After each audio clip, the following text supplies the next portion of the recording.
This Pulitzer Prize-winning novel from Jeffrey Eugenides is the story of Cal, born and raised as a girl who grows into a man.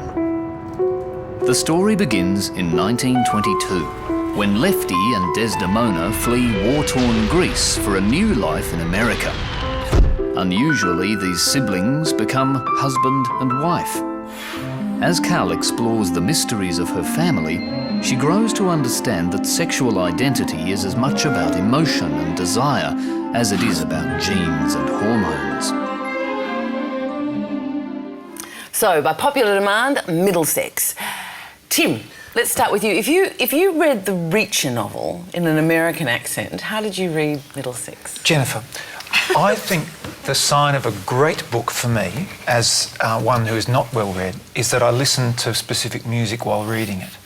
I found for the first half of the book I listened exclusively and felt compelled to listen to Greek rebetika music while reading, and then... Explain about it. It's sort of rebetika is like bluesy. folk, often tales of sorrow and of madness and lust.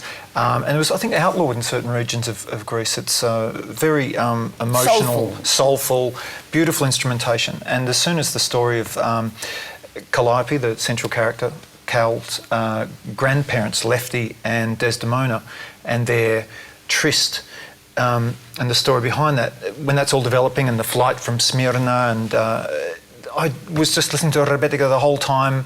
I had spanakopita in one hand and balaclava and baklava in the other. And where was the red scene at? On the table. Yes, it's off my diet at the moment. But the and then halfway through, when the story moved to Detroit. Unfortunately, I kept hearing the Air soundtrack to the Virgin Suicides creeping in. I'd be, go away! And then I'd be putting on music of that time. I just felt compelled to listen to that music, I guess because the writing put me there. You didn't talk to it in an accent. It sung to you. It sung to me. It really did. Apart from modern-day Cal in Berlin and his burgeoning relationship with Julie. That left me... bereft of music. Listen, Alice, your turn. Oh, well, I read The Virgin Suicides about 2 years ago, and to be honest, I really didn't like that book. I felt it was... That was his first novel, That was his first novel, The Virgin Suicides, about these 5 young women who commit suicide. I'm not giving anything away, the title says it all. And I was talking to it about it with a friend, and he said something quite insightful. He says, this is a book written by a man. I'm sorry to bring up the man and woman author thing, but he goes into very, very particular detail about clothing, about these girls' tampons, you know, things like that. And I felt a little bit creeped out, so I thought, oh no, he's written a book about a transgendered person. It's going to go into full detail about orifices you don't want to know about, you know. And it didn't. I really enjoyed Middlesex. The book seemed as if it was written in 5 different styles. There's this one chapter where he obsesses about this woman he's in love with, this young girl, and he calls her the obscure object. And when I was reading that, I was reminded of Nabokov's Lolita, the obsession, the detail, the level of, what do you call it, the falling in love, the smittenness of it. Yeah. It's a very passionate, soulful book, isn't it? That writing of, when Alice was talking about him writing and writing about the 5 young women in Virgin Suicides, that in a quote that I was reading last night from Eugenides, where he said, we are all I before we are he or she, which I've been thinking about, at least about an hour and 20 minutes on the way here. So that's interesting, and at some stage I'd like to actually know what he's referring to, but saying that it's the licence for him to write as a young woman and as the Calliope and Cal in this novel, because he's writing it as that person he didn't have a difficulty, or felt there was a difficulty, but he didn't feel that he couldn't do it to write as a woman, which was... And he does it very well, I think. Yeah. Jason? Yeah, I really liked The Virgin Suicides, and I felt the sort of atmosphere was absolutely fantastic, and this idea of it being narrated by a group of middle-aged men who'd been young men, adolescents at the time, was fantastic. I have to say, I was disappointed by Middlesex. I mean, and I like the quote that there was an American critic who said, "Middlesex is a book that's about impossible to dislike ever." No, hang on. It's impossible to dislike even as you're being bored by it.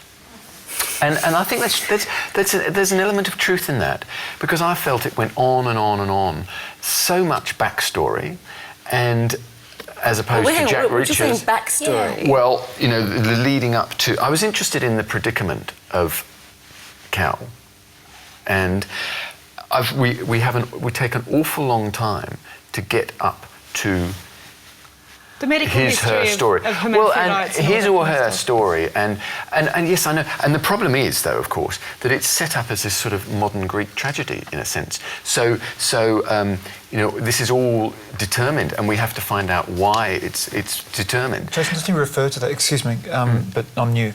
Yeah, that when he refers to Chekhov, if there's a gun in the room, it must fire.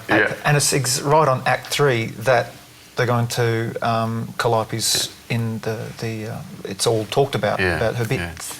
Bits. No, it's not so much the bits that I want to know about, but it's just that I felt we took an awful long time to get there. See, I find that's why I was asking what you think means backstory, because you know, like I said, that's what I mean about it's a series of short stories, because I thought those early short story bit, the early part, which you're calling backstory, which is the story of Lefty and Desdemona, I actually thought were the most enchanting bits. For me, that wasn't backstory. Look, I'm not saying that I didn't like them. I just felt that there was too much of it. I quite enjoyed it, and it's the second time I've read it. What's interesting is that the first time I read it, I remember feeling quite disappointed at the end of it, and I didn't have that sense as much this time.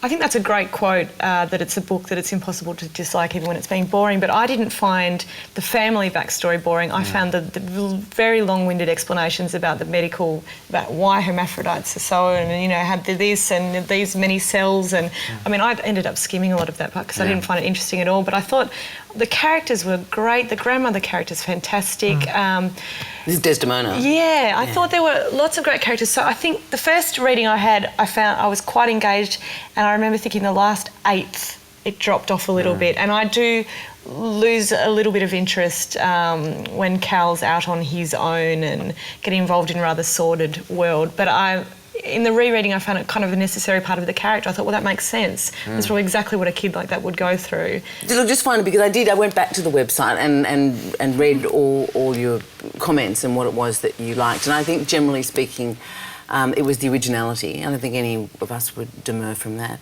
But also the big-heartedness. I think people sort of liked the big-heartedness. Do you think it is a big-hearted book?